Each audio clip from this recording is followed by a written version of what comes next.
Hi YouTube, this is Evie. Welcome back to my channel, and today I have another video for you all. This time I'm going to be talking about dollification. Now before I get started in this video, I do want to make two quick notes.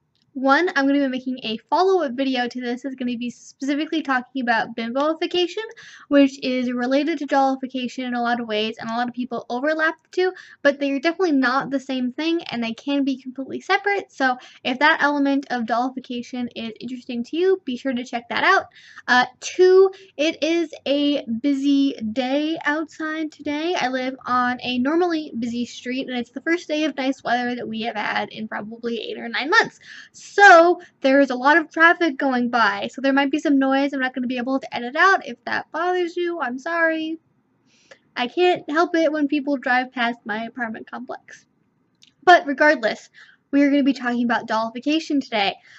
First thing to know is, what is dollification? It's actually a little bit difficult to talk about dollification as a definition in a very general sense because there are so many different kinds of dolls out there, and I'll get into that in a second. But generally, dollification is the process or the transformation of a person taking on the role of a doll or transforming into a doll. It's actually related to pet play in a lot of ways because of that transformation.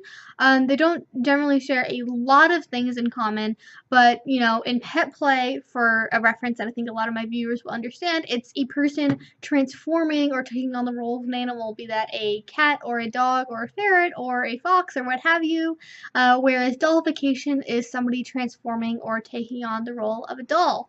Like I mentioned, there's a lot of different kinds of dolls out there, just like there's a lot of different kinds of pet play. So that's why it's hard to talk about it in a very general sense, because how somebody plays, say, a ragdoll, it's going to be very different from how somebody plays a latex doll. Just to name a few kinds of dolls, I did mention ragdolls and latex dolls. There's also blow-up dolls, there's porcelain dolls, there's baby dolls, there's marionettes, there's clown dolls, there's creepy and haunted dolls, there's cute and frilly dolls.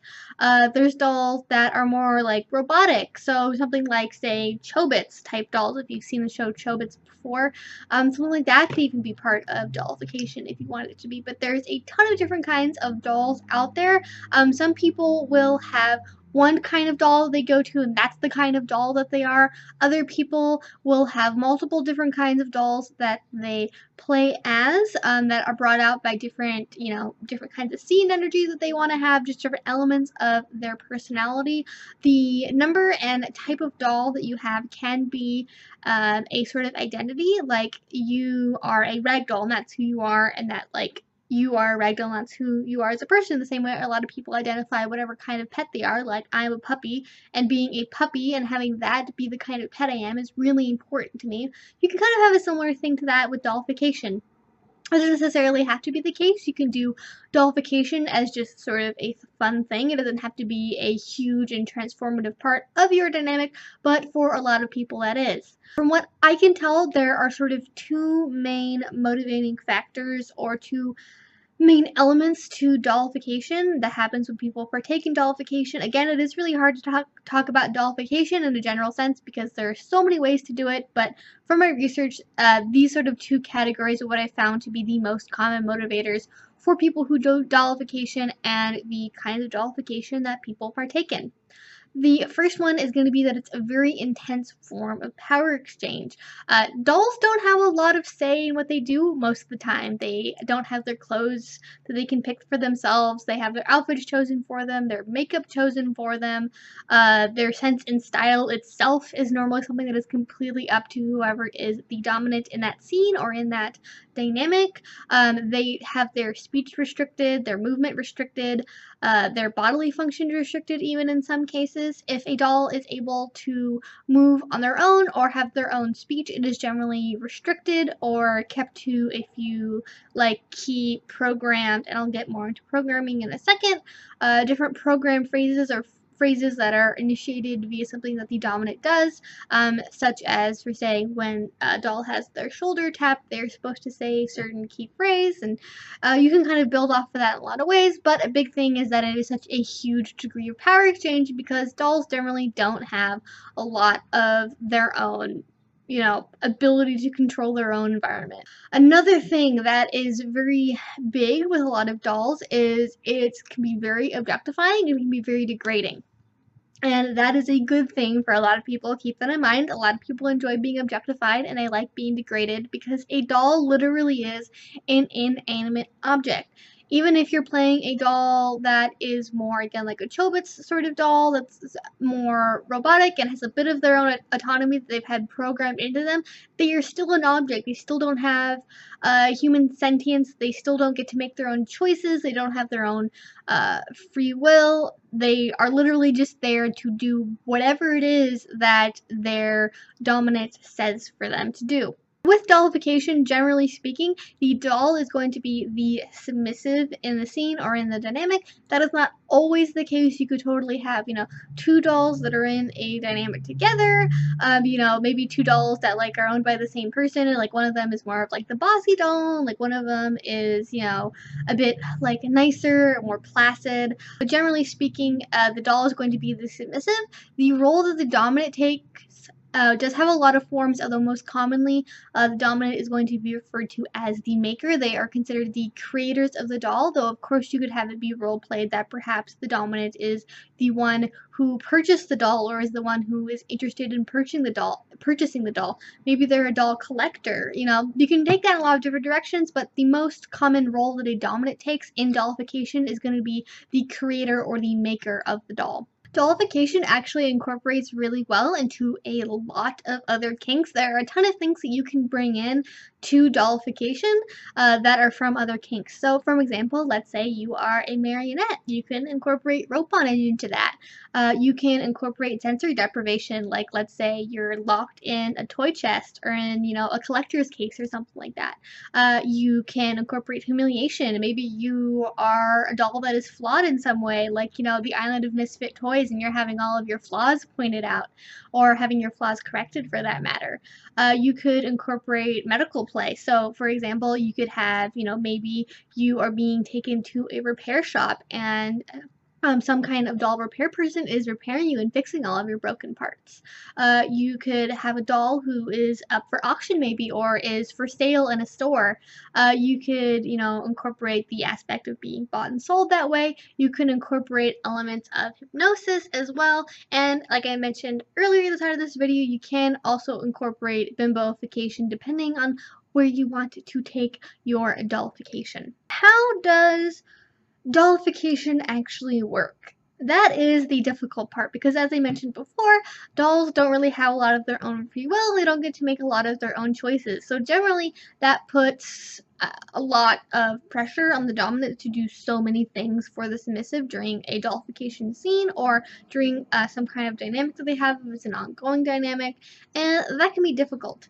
But there are a lot of ways to integrate more natural human functions into dollification.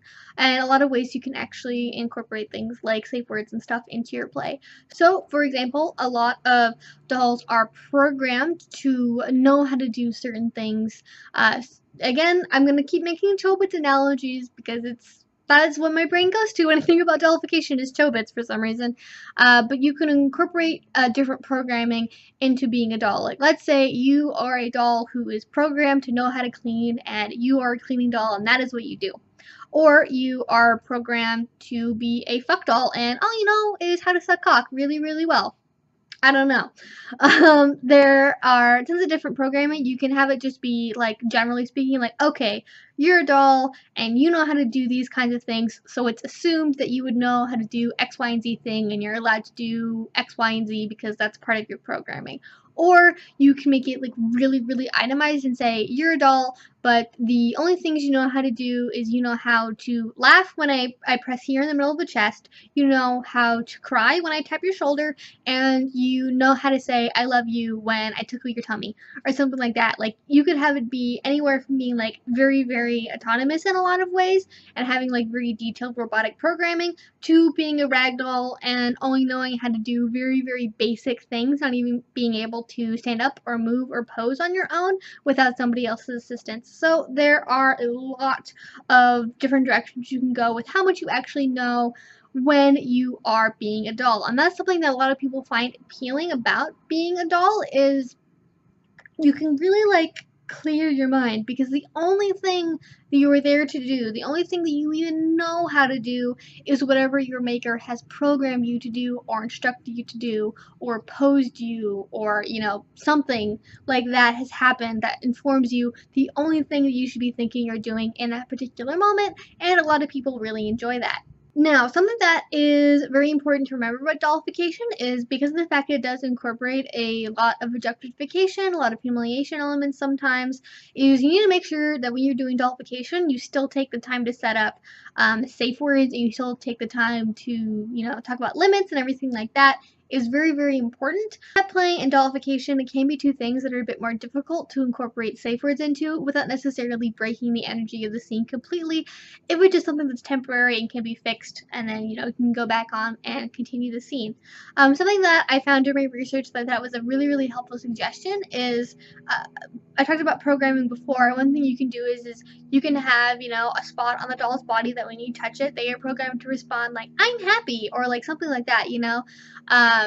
That way you can kind of get a check-in on them. But if they need to be checked up on, like if they need a yellow or red, you can program them either to say yellow, green, yellow, red when they touch on a certain spot, or you can have it be, maybe that spot where if you touch them, they're supposed to say "I'm happy." If they say a different phrase like "I'm sad," or something like that, like basically any kind of emotion that would incorporate into the scene well, be that saying "I'm happy" and then saying "I'm sad," or "I love you," or versus "I don't love you," something like that.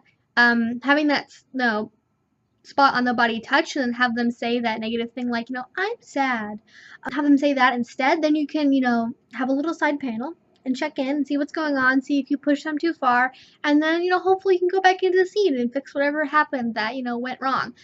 Depending on the kind of doll that you are, you can come up with different ways to do this. So for example, let's say you are a marionette or a robot type doll of some variety. Maybe you could have a certain pose that they are supposed to go into when they're feeling down about a scene. Let's say they have like a joint that's not quite fitting right, maybe they can do a pose like that to indicate, hey, something's not quite right with this doll, check in please. Unless that's sort of part of what you're doing with the scene already, in which case it's going to be kind of hard to distinguish that body language from just something that's happened naturally as part of the scene. Something else you can do as well is, if you are again doing more of a robotic type doll, maybe you could have them say something like "user error, please check in, user error, please check in," something like that, that indicates that there's an error somewhere that needs to be fixed, and you can check in, and it's still maintaining that, doll-like dynamic. Now, just to kind of wrap everything up, I'm going to give you guys some potential scene ideas that you guys could do for dollification. I did mention a few of these before, but I'm just going to repeat them here so they're all on one nice list. But you could be a doll who needs repair and is going to a repair shop. You could be a doll going through an outfit change or having her makeup put on. You could be a doll who is up for sale, at a store, at a garage sale, at an auction. You could be having a marionette show. You could be having a little girl play house with their doll, or having a tea party. You could be like a bad doll or a forgotten doll who's been locked up in a toy chest. You could role play a doll gaining sentience for the first time, and role playing with that. You could have a fuck doll that is being used, or a latex doll that is being used, or a doll being reprogrammed from something else, so changing a service type doll into a clown doll or something like that. There's a lot of different ways, again, you can do dollification. So if I haven't mentioned the kind of dollification that you like or that you are interested in this video, I'm sorry, I do not know everything in the entire world about dollification, so I'm sure that I have forgotten something. If you guys have any comments, questions, concerns, stories about dollification, etc., please feel free to leave that down in the comment section below. I will leave links in the description box to all my research that I did. I also have links to all of my social media and my Patreon. If you like this video and you want to support my channel, please check that out. And until I see you next time, have a great rest of your day and a great rest of your week. Bye-bye.